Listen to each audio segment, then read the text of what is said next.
Elle s'appelle Pomponnette. C'est une ânesse qui adore les carottes. Chaque jour, elle vadrouille avec sa famille dans un champ rempli de luzerne près du village de l'Orienta à Britannia. Mais Pomponnette n'a pas que l'intérêt d'être gourmande. Elle aimerait aussi explorer les champs, là-bas, derrière la barrière. « Ne t'éloigne pas trop, Pomponnette, » dit sa maman. « Le chemin est plein de dangers. » Pomponnette n'écoute pas toujours et court quand même jusqu'au bout du pré. « Reviens, ou ce soir tu seras privé de carottes, » déclara sa mère. La petite ânesse, très gourmande, décida alors d'obéir à sa maman. Mais un jour, Pomponnette aperçoit un grand-père qui lui fait signe de s'approcher. Pomponnette arrive près de lui tout en restant intriguée. « Bonjour, » dit le grand-père. « Oh, mes paniers seront trop lourds pour mon âge. Ils sont remplis de chardons. Pourrais-tu m'aider à les porter ?»« Désolé, monsieur, ma maman m'interdit de sortir du pré. »« Oh, que c'est bien triste tout ça. Si tu m'aiderais, je pourrais te préparer une bonne glace aux carottes géantes. »« Géantes ?» s'extasia Pomponnette. « Oui, je suis le seul à en cultiver près de l'Orienta. Réfléchis quand même à ma proposition. Je laisse les paniers de chardon ici et reviendrai demain. » Le grand-père s'en alla et laissa Pomponnette à ses interrogations. La nuit arriva. Pomponnette fit de très beaux rêves durant ces heures sombres. Installée au milieu d'un champ de carottes géantes, elle se remplissait l'estomac avec une glace aux carottes énormes et quelques chardons en guise d'accompagnement. Quel festin! Mais ce n'était qu'un rêve. Le lendemain, le grand-père arriva et reposa sa question à la petite ânesse. « Alors, petite, te sens-tu prête à m'aider aujourd'hui ?»« Avec plaisir, » répliqua Pomponnette. « Mais il faut que je rentre pour le dîner, sinon ma maman va me punir. » Pomponnette passa par-dessus la barrière interdite et le grand-père chargea sur son dos les 2 sacs de chardon. La route fut longue et Pomponnette commençait à avoir mal aux pattes. Heureusement, de temps à autre, le grand-père lui tendait des chardons délicieusement bons. Alors Pomponnette gardait courage et continuait à avancer. Ils arrivèrent enfin dans un immense jardin où les haies remplies d'épines se trouvaient hautes de 2 mètres. Pomponnette ne se méfia pas et rentra dans la demeure du grand-père. La petite ânesse découvrit enfin des carottes encore plus géantes que dans ses rêves. Le grand-père lui enleva les sacs de chardon et Pomponnette se précipita sur l'une d'elles. C'est alors qu'un éclair arriva soudainement. Le vieux monsieur l'arrêta dans son élan et lui dit « Arrête tout de suite !» ordonna-t-il. « Je suis le sorcier Carotor, et toi, petite vermine, tu es désormais ma prisonnière.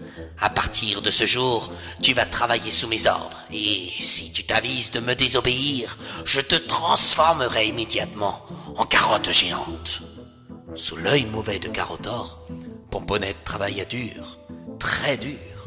Tous les jours, il chargeait d'énormes pierres sur son dos pour construire un puits afin d'arroser les carottes géantes. Le soir, la petite ânesse n'avait le droit qu'à un bol d'eau sale et à de l'herbe loin d'être appétissante. Elle n'avait même pas d'abri pour se protéger de la pluie. Carotor la faisait coucher dehors. Par la fenêtre de sa maison, Pomponnette le voyait se régaler de soupe de carottes. Carotor possédait un nez crochu qui tombait dans son bol de soupe et lorsqu'il était terminé, celui-ci rôtait goulûment. Comment n'avait-elle pas pu s'apercevoir du côté sombre de ce vieil homme? N'en pouvant plus, Pomponnette décida alors de s'enfuir. Un jour, Carotor lui tourna le dos et elle profita de cet instant pour détaler. Mais l'entrée du jardin se trouvait close et bien trop haute à franchir. Carotor la surprit et s'écria « Tu es bien têtu comme un âne. Par conséquent, je ne vois pas d'autre choix que de te transformer en carotte géante. » Le grand-père tourna 3 fois sur lui-même. Pomponnette prit peur et bougea. Soudain, elle l'entendit dire « Abracadabra !» Étrangement, rien ne se passa. Rouge de colère, Carotor s'exclama « Bon, tu as de la chance. J'ai pitié de toi, mais ne recommence pas, car la prochaine fois, je te transformerai pour de bon. » Une nouvelle nuit arriva. Pomponette tomba en pleine réflexion. Carottore n'avait pas réussi à la changer en carotte géante. Il avait prononcé une formule et rien ne s'était passé. Il se disait sorcier. Pourtant, la petite ânesse n'avait remarqué aucun chat noir, aucun grimoire ou de chaudron. Il n'y avait même pas de balai. Si ça se trouve, Carottore n'est qu'un faux sorcier, se dit Pomponette. Il dit cela pour me faire peur, afin de me garder prisonnière. Pour toujours, je vais me venger. Le lendemain matin, Carottore ramassa des carottes. Pomponette s'en approcha et lorsqu'elle le remarqua les fesses en l'air, elle décida de lui envoyer des bons coups de sabot dedans. Carottore tomba la tête la première dans son seau d'eau, qui traînait juste à côté du puits. En se relevant, il déclara méchamment « Ça, petite vermine, tu vas me le payer cher !» Le grand-père poursuivit Pomponette en faisant tout le tour de sa maison. Mais il ne remarqua pas que de l'autre côté de la haie, on pouvait percevoir le papa, la maman et toute la famille de la petite ânesse. Sortant de leur cachette et comprenant la situation de Pomponette, les ânes en colère foncèrent dans la barrière du jardin de Carottore. Ils crièrent tous en même temps.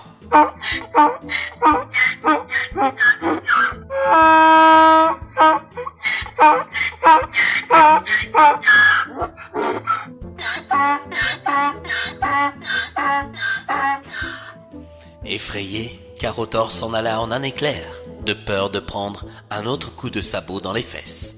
Et depuis ce jour, Pomponette et sa famille vécurent heureux au pays des carottes géantes que celle-ci a enfin pu goûter.